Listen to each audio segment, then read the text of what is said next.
Mengapa Yesus harus berkata engkaulah satu-satunya Allah yang perlu disembah, yang harus disembah, dan aku adalah utusanmu? Karena pada waktu Yesus mengatakan demikian, dia sedang mengatakannya dalam kodratnya sebagai manusia. Kenapa dia harus mengatakan begitu? Karena dia ingin mengajarkan semua manusia, kalau kita menyembah, kita nggak boleh menyembah manusia. Kalau kita menyembah, kita nggak boleh menyembah manusia.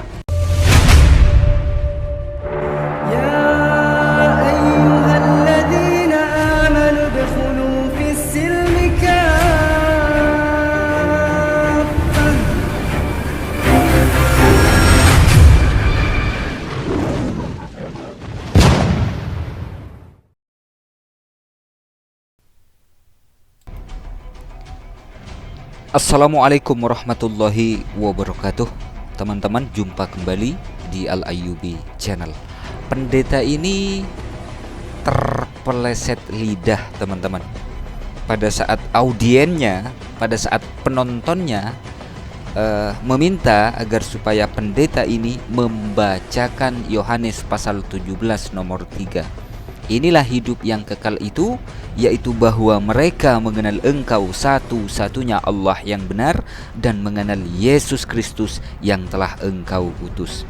Nah, pendeta ini menjelaskan ya bahwasanya Yesus itu memerintahkan untuk menyembah kepada Allah. Yesus itu melarang untuk menyembah kepada manusia, katanya. Tapi di ujung video, teman-teman, pendeta ini mengatakan siapa yang menyembah Yesus sama dengan menyembah Allah, katanya. Ujung-ujungnya blunder ini, menjelaskan panjang lebar siapa itu Allah, siapa itu Yesus, gitu kan. Harus menyembah Allah, nggak boleh menyembah manusia. Ujung-ujungnya juga menyembah Yesus sama dengan menyembah Allah, katanya. Bisa auto mu'allaf ini jemaatnya nih, teman-teman. Ya, kalau begini ya, kita langsung simak videonya. Ya, Trimo Subito, kalau Anda menganggap Yesus itu Tuhan, coba jelaskan pemahaman Anda tentang Yohanes pasal 17 ayat 3. Baik, ya, saya disuruh-suruh ya. Padahal di gereja saya nggak berani jemaat nyuruh saya, tapi dia nyuruh saya. Ya, Yohanes pasal 17 ayat 3. Oke ya, nanti saya tanya balik lagi. Ini saya mohon kamu jangan seperti Rusdi, ketika ditanya nggak mau menjawab ya, dan dibilang playing victim lagi. Ayat 3 ya. Inilah hidup yang kekal itu, yaitu bahwa mereka mengenal Engkau satu-satunya Allah yang benar dan mengenal Yesus Kristus yang telah Engkau utus. Ya, apa persoalan dengan ayat itu? Memang kami tidak pernah, siapa orang Kristen kamu tanya, mungkin ada yang viewers di sini, tanya kepada mereka, apakah mereka tidak percaya Yesus sebagai utusan? Mereka percaya Yesus itu sebagai utusan. Semua orang Kristen, mau dia agama Katolik, dia mau agama Protestan, mau dia agama karismatik, apapun agamanya, agama Kristen ya, dalam rumpun Kristen, mereka percaya, beriman bahwa Yesus adalah utusan. Dan itu sudah dijelaskan kepada kamu.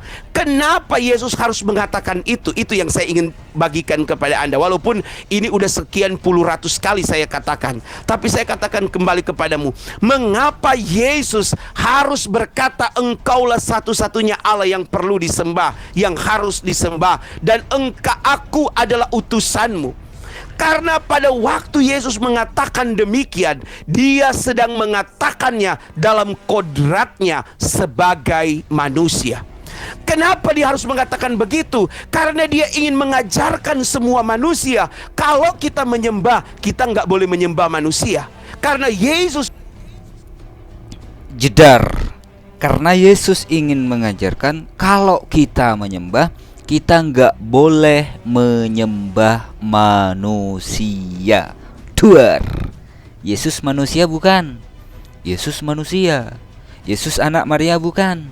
Yesus anak Maria. Yesus sama dengan kita enggak? Sama. Bedanya apa? Beliau diberi mukjizat, ya. Beliau adalah utusan daripada Tuhan yang diutus untuk Bani Israel. Perintah Yesus menyembah Allah yang bukan manusia, dan perintah Yesus tidak memerintahkan untuk menyembah manusia. Lalu bagaimana kelanjutan penjelasan daripada pendeta ini? Kita simak, teman-teman. Pada waktu itu sebagai manusia, jangan sampai pusat penyembahan ada kepada dia. Jangan sampai orang-orang audiensnya yang berkumpul di situ kemudian menyembah Yesus.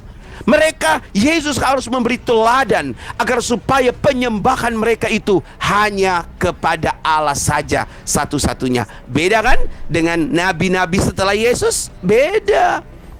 Tujuan dari nabi-nabi setelah Yesus itu mengalihkan penyembahan, ya. Tidak mau memperkenalkan Allah yang benar itu seperti apa. Mereka tidak mau memperkenalkan Allah itu seperti apa. Allah yang mereka imani, Allah yang mereka percaya itu seperti apa.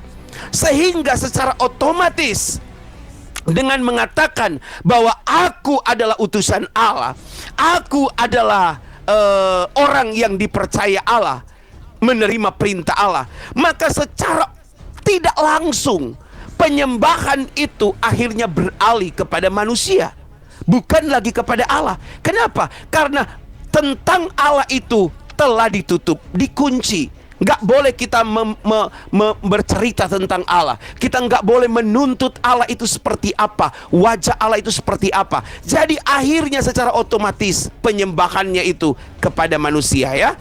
Trimo Suwito, ya, paham ya? Trimo Suwito, ya. Marcelo Sakhaluta, betul kakak, ya, thank you. Jen, Babani Aman, Amamah Rusdi, Babani, apa itu bahasa mereka barangkali, ya.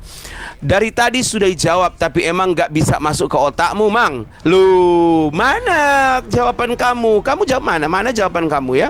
Beginilah, ya, kurnia ilahi, begini cara katanya menghindar dari pertanyaan. Loh, saya nggak menghindar, semua pertanyaan kalian saya jawab, gitu, ya. Kitab itu nggak cuma kan, ada pula Al-Hadis. Bro, ya bro, kamu itu jangan gitulah, ya. Ya, kitab suci itu kan apa artinya kitab suci? Kitab suci itu artinya buku suci. Buku suci itu kalau di bahasa Sanskertanya itu adalah buku yang datang dari Allah, yang berisi pikiran, perasaan, dan berisi semua tentang Allah.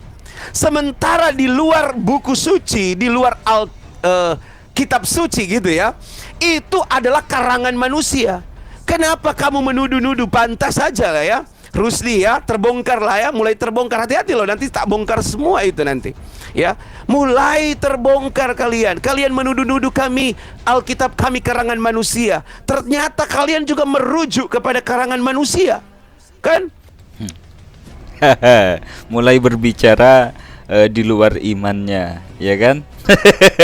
Alkitab itu katanya kitab suci, wahyu daripada Tuhan. Loh, kalau surat-surat Paulus wahyu dari Tuhan ndak? Kalau tulisan Lukas wahyu dari Tuhan ndak? Kalau tulisan Yohanes yang orang Yunani wahyu dari Tuhan apa tidak? Nah, ini yang menjadi pertanyaan, ya, tentunya, ya. Oke, dikit lagi.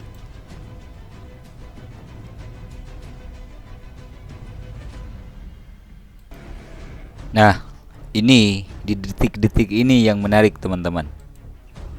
Trimo Suwito, kalau pemahaman Anda utusan sebagai manusia, lalu yang Anda sembah utusan atau seorang pengurus, mohon dijawab. Saya menyembah Dia yang mengutus Yesus.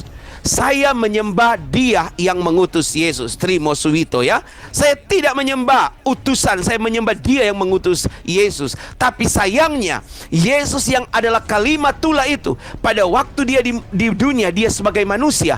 Tetapi ketika Dia sekarang ini sudah kembali, ya, sudah kembali kepada hakikatnya sebagai kalimatullah itu, sebagai firman Allah itu.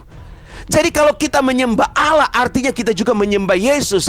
Kalau kita menyembah firman itu, kita menyembah Allah sebagai pemilik dari firman itu, ya. Begitu, ya. Orang baiklah. Di sini yang blunder, teman-teman. Katanya tadi tidak menyembah manusia. Yesus tidak mengajarkan untuk menyembah manusia. Enggak boleh menyembah manusia.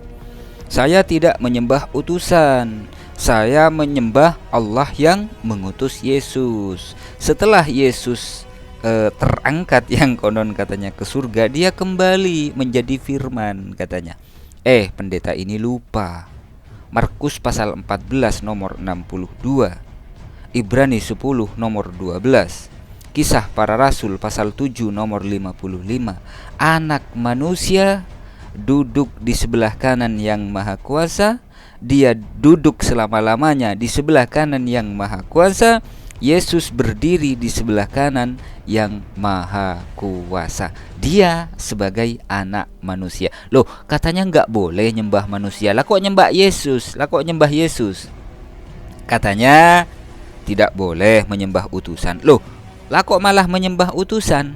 Menyembah utusan sama dengan menyembah yang diutus katanya.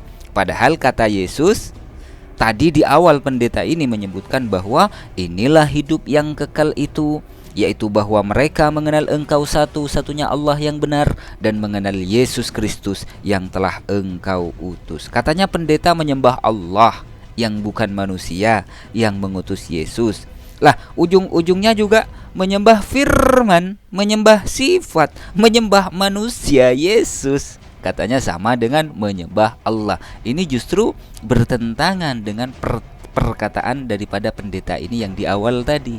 Ya, katanya gak boleh nyembah manusia. Ujung-ujungnya nyembah Yesus. Berarti itu bukan perintah daripada Yesus. Ya, rata-rata pendeta kalau menjelaskan seperti ini yang saya temui teman-teman ya. Baik itu di YouTube, di TikTok ya.